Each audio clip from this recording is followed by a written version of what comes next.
Hey guys, Punisher88 here, coming to you live. Well, it's Saturday, and that means it's time for the weekend review. Before I get started, I just wanted to say I apologize to everyone for not posting anything lately on the Punisher88 Facebook page.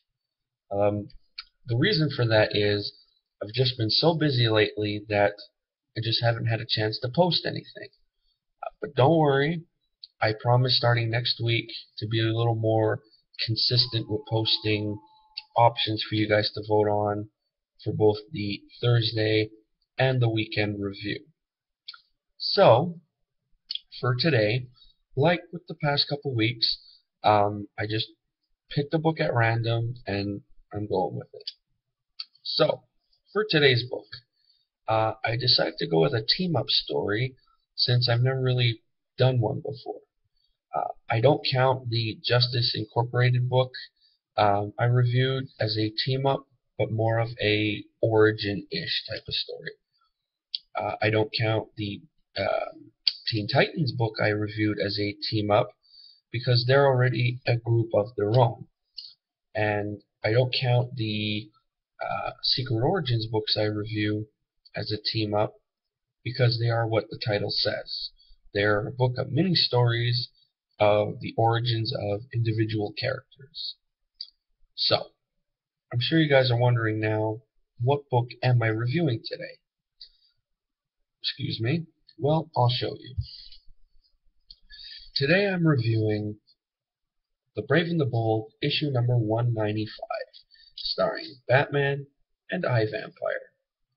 So, now that we know what book I'm reviewing, I'll get into all that good stuff in a bit, but first, cue that intro music.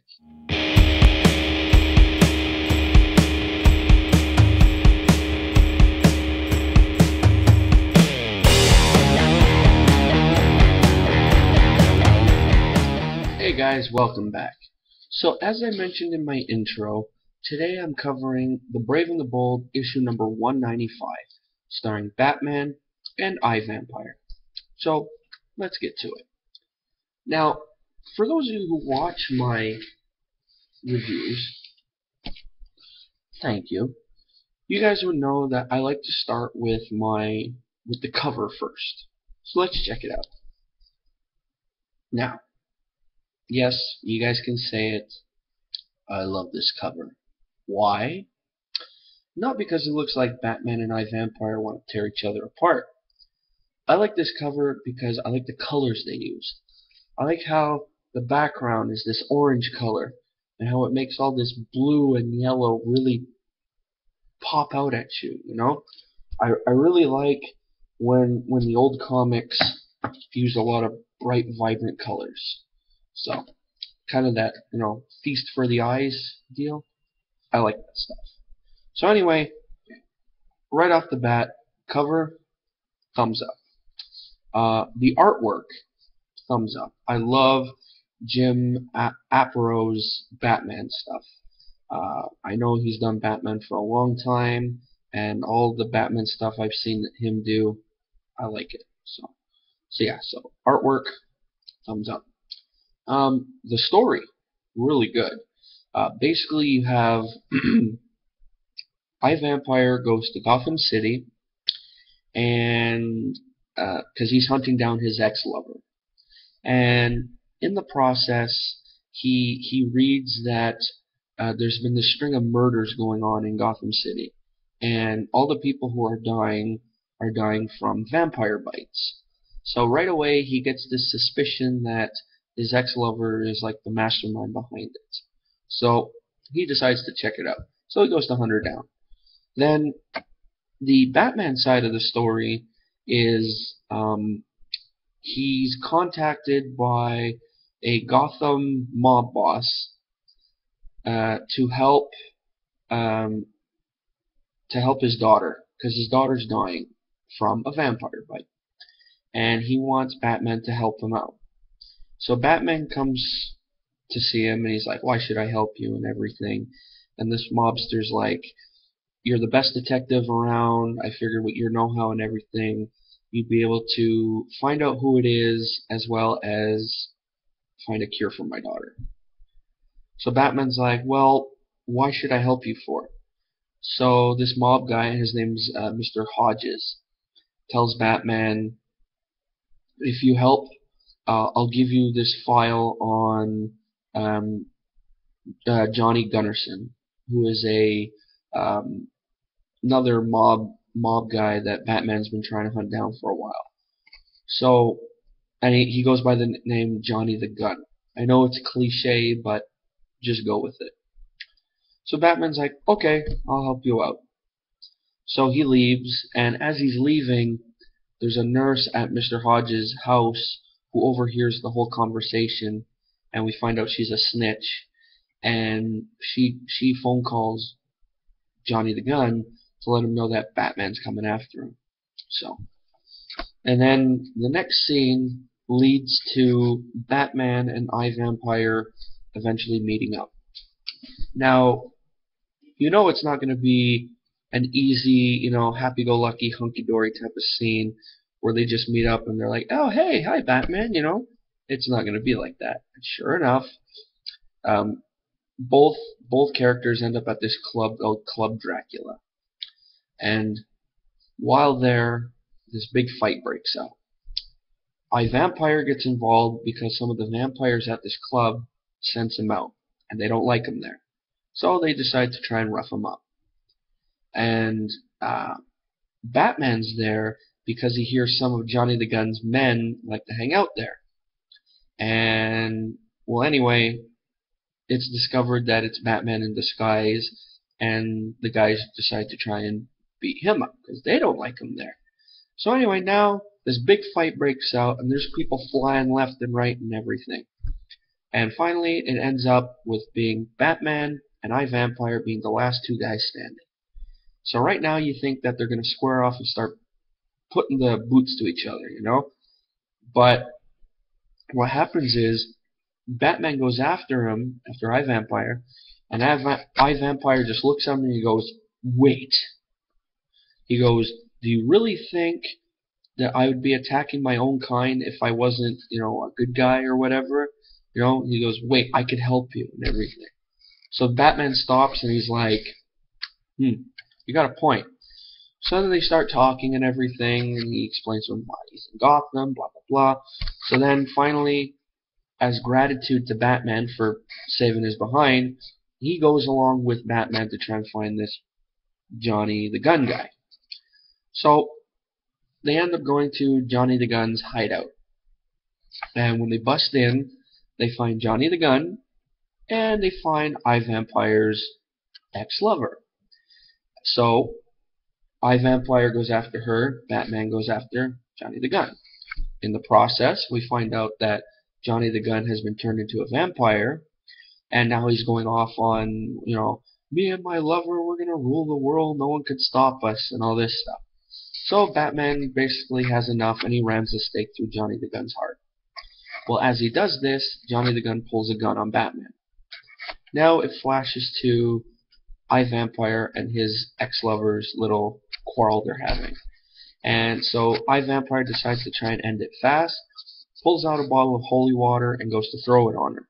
Well, as he does this, she turns into a bat and gives iVampire the slip. So iVampire decides to turn and go and help Batman. Well, as iVampire runs into the room, Batman starts screaming at him and goes, no, don't! And iVampire gets shot. The reason why it's so dramatic is because we find out he gets shot with silver bullets, which can kill a vampire. In this story, apparently. I thought it was werewolves that died by silver, but anyway. So he gets shot, and Batman's all like, oh no, oh no, and we see iVampire just slumps to the floor. And the last thing you see is born 1590, or, turned 1591, died 1983, or some little write-up like that. So right now we're thinking, oh no, iVampire's dead. Wrong. Because you flip the page to the epilogue, and we see Batman and iVampire on an operating table, and we find out that um, Batman got a bunch of surgeons to remove the silver bullets, and thanks to a blood transfusion and everything, they saved iVampire's life. And in the process, we find out that Mr. Hodge's daughter's been saved and everything. So in the end, it's a happy ending.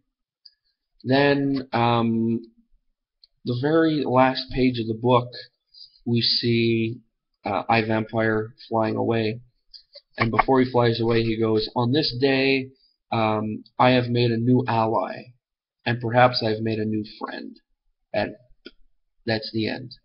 And he flies away to continue his, everlasting search of his ex-lover. So all in all, I thought it was a pretty good story. So, um, do I recommend this book? Yeah, it's got my thumbs up.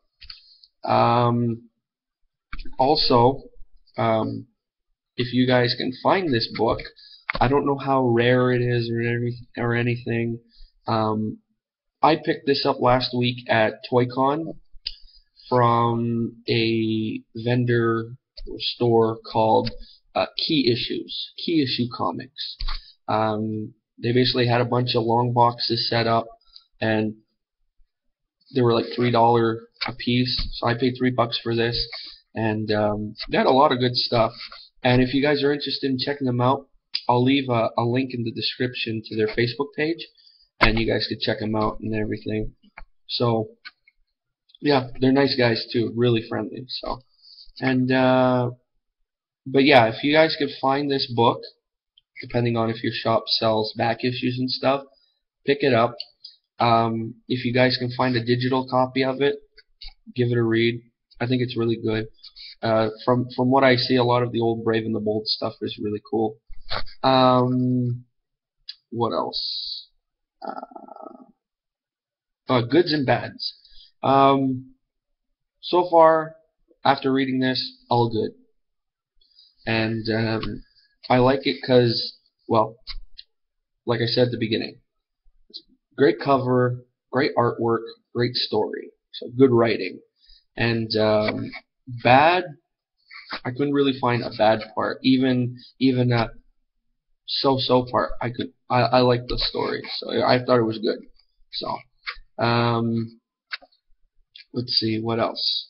Oh, for those of you who are interested in buying some back issue comics and stuff, December 7th is Mini Comic Con at Palais de Congrès. For those of you who live in Montreal, you'd know where that is. It's $5 to get in, just like ToyCon, and it's December 7th, which is a Sunday, and it's from, I believe, 11 till 5. So if you guys are interested in that, again, I'll put a link in the description for you guys to check out. And also in February, there's a con thing coming up, and there's going to be comic vendors in that. I'll look for some info on that, and I'll put a link in the description as well. Sound cool? Alright. So, if you guys stuck around for the 11 minutes and 25 seconds, I thank you. If you guys like this review, which I hope you did, check out my channel. I got other videos. I do, reviews is my thing, pretty much. I do a review every Thursday and every Saturday. Thursday is a current comic, Saturday being a back issue comic. If you're interested in seeing what I'm going to be reviewing, go to Facebook and check out the Punisher 88 Facebook page. Again, I'll put a link in the description for you guys to check out. And usually I'll post three or four options for people to vote on, and whichever book gets the most votes, I review it that day, well, the Thursday. So I do that for the Thursday and Saturday review. Also, if you guys are interested in unboxing videos, I am a member to Loot Crate. So every month when my new Loot Crate comes in, I do an unboxing video for my viewers. It's my promise to my viewers. And also in between, if I go to a mini con or if I go to a flea market and I get a good chunk of comics, I'll do a video of my haul of what I've got. So if you guys dig that, well, give my videos a check. Give my videos a look. And if you like my channel in general, well, feel free to subscribe, like my channels, comment, share the heck out of them if you want, and hey, everyone's happy. So if you guys enjoyed this video as much as I enjoyed making it for you, great. So in closing, in the great words of Mr. Art Spiegelman, people, remember, comics are a gateway drug to literacy. That just sounds so cool. I love that. As I mentioned in my last video, that is my official quote for this channel. So, get used to it. No, I'm sorry, guys. Okay, so now, before I just start rambling your ears off, thanks a lot, guys, and I'll see you on Thursday. Laters!